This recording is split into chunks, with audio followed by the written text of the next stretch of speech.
안녕하십니까. 우리가 인사할 때 안녕하십니까, 안녕히 계십시오, 이렇게 안녕을 묻고 안녕을 기원합니다. 영어로도 How are you? 이렇게 안녕을 묻습니다. 유대 사람들도 만날 때나 헤어질 때 샬롬 하고 인사합니다. 평강을 묻고 평강을 기원하는 인사들입니다. 왜 평강을 묻고 평강을 우리가 기원합니까? 안녕과 평강이 그만큼 우리에게 중요하니까 그렇습니다. 먹는 것이 부족했던 우리가 어렸을 때는 식사하셨습니까? 진지 드셨습니까? 그렇게 인사한 적도 있었습니다. 그때 잘 못 먹어서 그런지 제가 이렇게 말했는데 요즘 이스라엘과 하마스 전쟁으로 고통받는 가자 지역 사람들의 참상을 뉴스로 이렇게 보면서 어떻게 21세기에까지 이런 참혹한 일들이 있을 수 있는가, 정말 안타깝고 마음 아픔을 느낍니다. 뿐만 아니라 벌써 2년 가까이 끝날 줄 모르는 우크라이나와 러시아 전쟁, 그리고 지구 곳곳에서 들리는 분쟁과 재난, 여러 사고 소식들, 이런 소식을 들을 때마다 우리는 평강의 소중함을 다시 깨닫습니다. 그리고 우리가 이렇게 평화로운 나라에 사는 게 얼마나 감사한지도 모르겠습니다. 그런데 평강이 환경에 따라오는 것만은 아닙니다. 실제로 좋은 환경에서도 마음의 평안이 없는 사람들이 있고요, 어려운 환경 가운데서도 마음의 평안을 잃지 않는 사람들이 있습니다. 환경과 조건을 뛰어넘는 평강이 있습니다. 그래서 우리 주님께서 말씀하십니다. 요한복음 14장 27절 말씀입니다. 평안을 너희에게 끼치노니 곧 나의 평안을 너희에게 주노라. 내가 너희에게 주는 것은 세상이 주는 것 같지 아니하니라. 너희는 마음에 근심하지도 말고 두려워하지도 말라. 그래서 오늘 본문에서도 그리스도의 평강이 너희의 마음을 주장하게 하라고 말씀하십니다. 그리스도의 평강, 주님께서 주시는 평강이 참 평강입니다. 왜냐고요? 주님만이 참 평강을 아시는 분이시고 참 평강을 주실 수 있는 분이시기 때문입니다. 마가복음 4장에 보면은 예수님과 제자들이 갈릴리 바다 호수 건너편으로 배를 타고 가고 있었습니다. 그런데 갑자기 큰 광풍이 불어 닥쳐서 배에 물이 가득 들어오고 배가 위험하게 되었습니다. 근데 주님께서는 고물에서 베개를 베고 주무시고 계십니다. 폭풍 속에서도 평안히 주무시는 주님이셨습니다. 그래서 제자들이 주님을 깨웠습니다. 아니 선생님, 우리가 다 죽게 되었는데 주무시다니요. 일어나서 뭘 좀 어떻게 해보세요.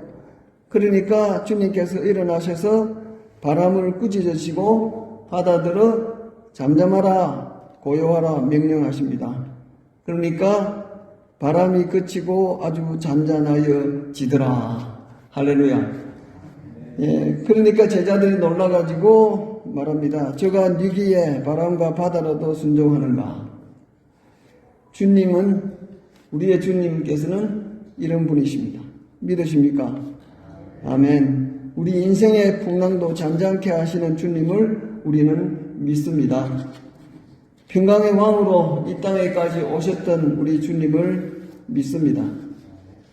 이러한 주님의 평강을 소유한 사람들은 다윗처럼 천만인이 나를 둘러 진칠지라도 나는 두려워 아니하리로다 하면서 평안히 눕고 자기도 하는 겁니다. 베드로처럼 감옥에서 내일 날이 밝으면 끌려나가 죽임을 당할지 모르는데도 천사가 옆구리를 쳐서 깨워야 할 정도로 평안히 잠을 잘 수가 있습니다. 그러면 이러한 주님의 평강을 소유하고 누리는 비결은 무엇일까요? 오늘 본문에서 몇 가지 찾아보면서 함께 은혜를 나누고자 합니다. 첫째로 하나님께 감사하라. 감사해야 합니다. 아주 간단하고 많이 들어온 말씀이지만 정말 중요한 삶의 자세고 지혜입니다. 본문 15절 말씀 다시 읽겠습니다. 그리스도의 평강이 너희 마음을 주장하게 하라. 너희는 평강을 위하여 한 몸으로 부르심을 받았나니 너희는 또한 감사하는 자가 되라. 16절에서도 감사하는 마음으로 하나님을 찬양하라 하셨고 17절에도 보니까 무엇을 하든지 다 예수의 이름으로 하고 그를 힘입어 하나님 아버지께 감사하라 말씀하십니다. 주님의 평강을 누리려면 감사하는 마음을 가져야 합니다. 감사하는 마음이 없이 주님께서 주시는 참 평강은 없습니다. 불평하며 불만하는 마음에 평강은 없는 것입니다. 어떤 형편에서든 무슨 일을 만나든 우리는 늘 하나님께 감사해야 합니다. 범사에 모든 일에 감사해야 합니다.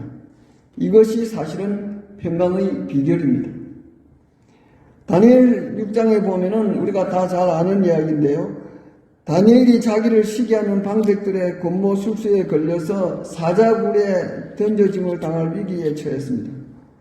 그런데 10절에 보니까 다니엘이 이 조서에 도장이 찍힌 것을 알고도 자기 집에 돌아가서는 윗방에 올라가 예루살렘으로 향한 창문을 열고 전에 하던 대로 하루 3번씩 무릎 꿇고 기도하며 그의 하나님께 뭐했더라? 감사하였더라. 그래서 다니엘은 사자굴 속에서도 평강을 잃지 않았고 하나님께서는 그를 보호하여 오히려 하나님을 증거하게 하셨습니다. 감사가 왜 이렇게 중요하냐? 감사는 바로 하나님을 믿는 믿음에서 나오는 것이기 때문입니다. 단지 긍정적인 사고나 삶의 태도가 아닙니다. 생명을 주시고 구원하시고 인도해 주시는 하나님께 대한 우리의 믿음이요, 하나님을 신뢰하는 깊은 마음가짐입니다. 하나님을 전적으로 믿고 의지하기 때문에 어떠한 역경 속에서도 우리 성도들은 하나님께 감사할 수 있는 것입니다. 아멘. 그래서 감사할 때에 검심 걱정은 사라지고 주님께서 주시는 평강이 우리 마음을 가득하게 채우는 것입니다. 한번 해보시기 바랍니다. 걱정거리가 있거나 할 때 주님 감사합니다. 주님 저는 잘 모르지만 주님께서 다 아시니 모든 것 감사합니다. 해보시기 바랍니다. 합력하여 선을 이루실 것을 믿습니다. 감사합니다. 해보시기 바랍니다.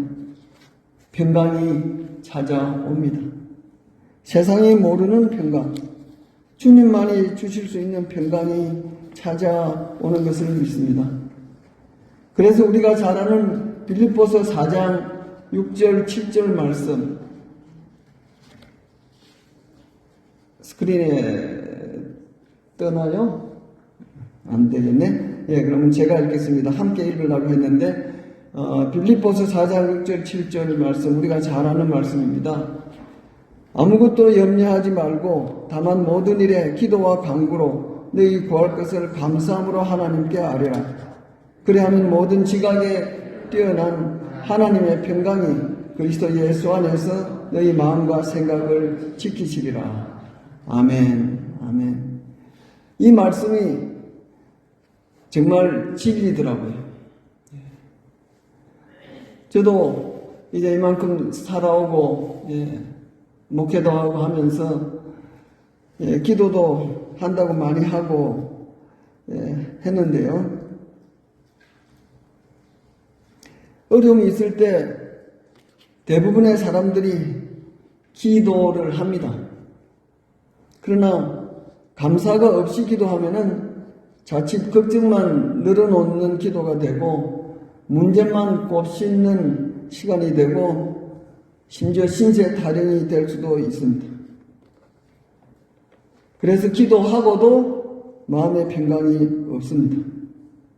그러나 감사하며 기도하면은 하나님의 평강, 우리의 모든 지각, 우리의 모든 지식과 생각을 뛰어넘는 하나님의 평강이 우리 마음과 생각을 지키시리라. 아멘. 아멘. 그래서 감사하면서 기도해야 합니다. 참으로 중요합니다. 둘째로 하나님의 말씀을 기억하라. 말씀을 기억해야 합니다. 오늘 본문 16절 시작하는 말씀 보니까 그리스도의 말씀이 너희 속에 풍성히 가하여 그랬습니다. 하나님의 약속의 말씀들을 마음에 많이 담고 암송하십시다. 평강의 또 다른 비결입니다. 하나님의 말씀에는 능력이 있습니다. 말씀으로 천지를 창조하셨고 말씀으로 풍랑을 잔잔케 하셨습니다. 지금도 말씀으로 모든 것을 다스리시고 계시는 하나님이십니다. 할렐루야. 하나님의 말씀을 많이 기억하고 묵상하십시다. 예를 들면 우리가 잘 아는 시편 23편 같은 말씀 얼마나 좋습니까? 여호와는 나의 목자시니 내게 부족함이 없으리로다. 4절에도 내가 사망의 음침한 골짜기로 다닐지라도 해를 두려워하지 않을 것은 주께서 나와 함께 하심이라. 주의 지팡이와 막대기가 나를 안위하시나이다. 또 6절에도 내 평생의 선하심과 인자하심이 반드시 나를 따르리니 내가 여호와의 집에 영원히 살리로다. 아멘. 시편 121편 말씀도 얼마나 좋습니까? 내가 산을 향하여 눈을 들리라. 나의 도움이 어디서 올고 나의 도움이 천지를 지으신 여호와에게서로다. 할렐루야. 7절 8절 말씀도 여호와께서 너를 지켜 모든 환난을 면하게 하시며 또 내 영혼을 지키시리로다.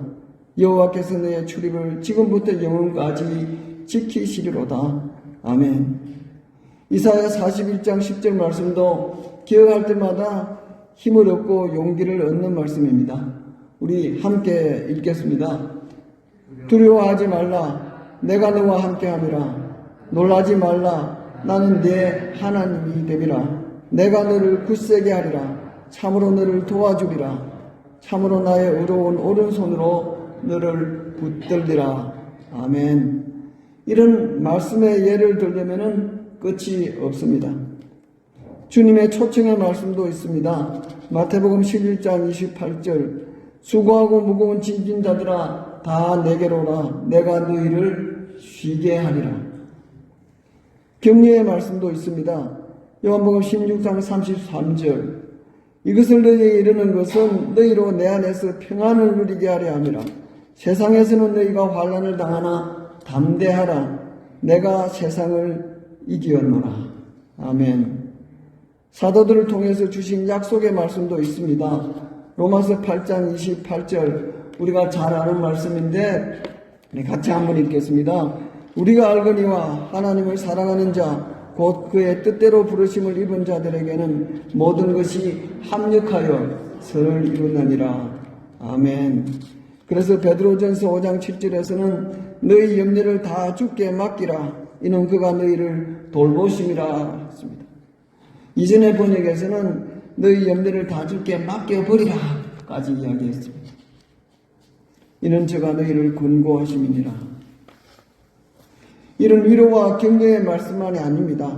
성경에 있는 지혜의 말씀, 도전의 말씀, 교훈의 말씀, 심지어 꾸짖으시는 말씀도 다 우리에게 사실은 평강을 주시는 말씀이 됩니다. 할렐루야. 말씀이 육신이 되어 이 땅에 우리 가운데 오셨던 주님, 지금도 말씀으로 우리와 함께 하십니다. 말씀을 통해서 우리에게 능력으로 역사하고 계십니다. 말씀을 많이 마음에 담으시고 자주 기억하셔서 말씀으로 역사하시는 주님의 평강을 누리는 우리 모두가 되기를 바랍니다. 아멘, 아멘. 그리고 세 번째로 하나님을 찬양하라. 하나님을 찬송해야 합니다. 본문 16절 하반절 보니까 시와 찬송과 신령한 노래를 부르며 감사하는 마음으로 하나님을 찬양하고 그랬어요. 찬송하라고 하십니다. 힘들 때, 괴로울 때 찬송을 부르면서 주님께서 주시는 평강을 회복한 경험을 말하는 분들이 정말 많습니다. 찬송할 수 없을 것 같을 때도 찬송을 부르니까 주님의 위로와 평강이 마음을 채우더라는 겁니다. 찬송은 우리로 하여금 힘을 얻게 하고 위로를 받게 합니다. 찬송은 염려, 걱정, 불안, 두려움의 영도 물러가게 하는 능력이 있습니다. 아멘. 꼭 고운 음성으로 노래를 잘 불러야 찬송하는 것 아닙니다. 저처럼 노래는 잘 못해도 얼마든지 찬송할 수 있습니다. 주 안에 있는 나에게 딴 근심 있으랴. 주 하나님 지으신 모든 세계 내 마음속에 그리워볼 때 내 주는 강한 성이요 방패와 병기 되시니 내 영혼이 은총 입어 중한 죄짐 벗고 보니 나 같은 죄인 살리신 주 은혜 놀라와 웬 말인가 날 위하여 주 돌아가셨나. 예수는 나의 힘이요 내 생명 되시니 대산을 넘어 홍곡에 가도 빛 가운데로 걸어가며 나 어느 곳에 있든지 늘 마음이 편하다. 주 예수 주신 평안함 늘 충만하도다. 부르니까 되잖아요, 그죠? 예, 제가 목회하면서 이렇게 강단에서 찬송을 이렇게 불러본 게 아마 처음인 것 같은데, 예를 들자면 끝이 없습니다. 우리 412장 내 영혼이 그렇게 깊은 데서 1절하고 4절 우리 같이 부르겠습니다. 내 영혼의 극히 깊은 데서 맑은 가락이 울려나네. 하늘 곡조가 언제나 흘러나와 내 영혼을 보이사네.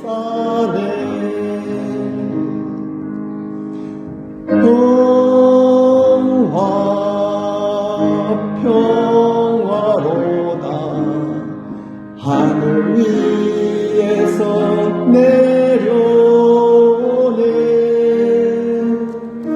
그 사랑의 물결이 영원토록 내 영혼을 덮으소서. 4절 이 땅 위에 험한 길 가는 동안 참된 평화가 어디 있나.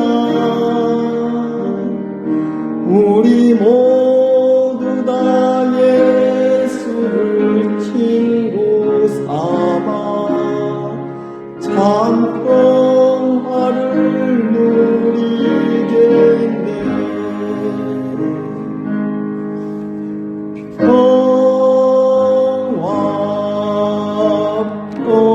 평화로다 하늘 위에서 내려오네. 그 사랑의 물결이 영원토록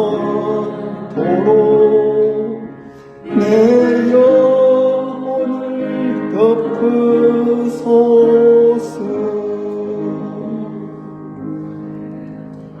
아멘, 아멘. 다윗은 베들레헴에서 목동으로 일할 때부터 수금을 타고 찬송을 부르면서 두려움을 이기고 외로움을 이겼습니다. 하나님과도 가깝게 되었습니다. 그를 죽이려는 사울 왕을 피해 도망 다닐 때나 또 이스라엘의 왕이 되었을 때도 그는 늘 노래하는 사람이었습니다. 노래로 하나님께 하소연하고 노래하며 하나님께 의지하고 노래로 하나님을 찬양했습니다. 그래서 시편에 있는 그의 많은 시들이 이러한 노래들입니다. 사무엘상 16장에 보면 그가 수금을 타며 노래할 때에 사울 왕에게 들어왔던 악한 귀신도 물러갔다고 했습니다. 지금도 우리가 찬양할 때에 우리를 누르고 괴롭히려는 악한 마귀의 영들이 다 떠나갈 줄로 믿습니다. 아멘, 아멘. 사도행전 16장에 보면은 바울과 실라가 빌립보에서 복음을 전하다가 매를 맞고 감옥에 갇히고 발이 착고에 채워져 있는데도 한밤중에 기도하고 하나님을 찬송하며 죄수들이 듣더라고 했습니다. 이에 큰 지진이 나고 옥토가 움직이고 문이 다 열리며 모든 사람들의 매인 것이 다 벗어지는 놀라운 일이 일어났습니다. 그래서 그 감옥의 간수와 그의 온 집안이 주님을 믿고 구원을 받게까지 되었습니다. 할렐루야. 우리가 부르는 많은 찬송가들은 앞서간 믿음의 선배들이 부른 믿음의 고백들이고, 그래서 수많은 믿음의 사람들이 부르며 승리의 삶을 살았던 찬송들입니다. 심지어 순교의 자리에서 불렀던 찬송들도 있습니다. 얼마나 감사하고 귀한 믿음의 유산들인지 모릅니다. 찬송가와 좋은 복음 성가들을 많이 익혀서 자주 부르시기를 바랍니다. 또 평강의 비결입니다. 할렐루야. 말씀을 맺겠습니다. 체로키 인디안 부족의 나이 많은 추장이 어린 손자와 앉아서 인생에 대해서 가르치고 있습니다. 사람의 마음속에는 자주 싸움이 일어난단다. 마치 두 마리의 늑대가 싸우는 것과 같이 하나는 악마 같은 놈이고 하나는 선한 놈이야. 듣고 있던 손자가 묻습니다. 그러면 어느 늑대가 이기나요? 할아버지 추장이 대답합니다. 그래, 그것은 네가 먹이를 주는 놈이 이긴단다. 우리의 마음속에도 때로는 걱정과 염려, 불안과 두려움이 생길 수 있습니다. 불만과 원망이 생길 수도 있습니다. 그러나 이럴 때 우리에게는 성령님께서 주시는 믿음과 감사, 찬송의 마음도 있습니다. 두 마음이 같이 있을 수 있습니다. 어느 것에 먹이를 주어 키우시겠습니까? 어느 마음이 이기도록 하겠습니까? 광야 같은 세상, 험한 바다 같은 이 세상을 살아가면서 우리의 평강을 뺏어가려는 일들이 너무나 많습니다. 그러나 우리는 먼저 모든 일에 감사하기를 바랍니다. 하나님의 말씀을 붙드시기를 바랍니다. 늘 하나님을 찬양하며 살기를 바랍니다. 주님의 평강이 우리를 찾아올 것입니다. 아멘. 본문 15절 다시 한번 함께 읽고 오늘 말씀 마치겠습니다. 그리스도의 평강이 너희 마음을 주장하게 하라. 너희는 평강을 위하여 한 몸으로 부르심을 받았나니 너희는 또한 감사하는 자가 되라.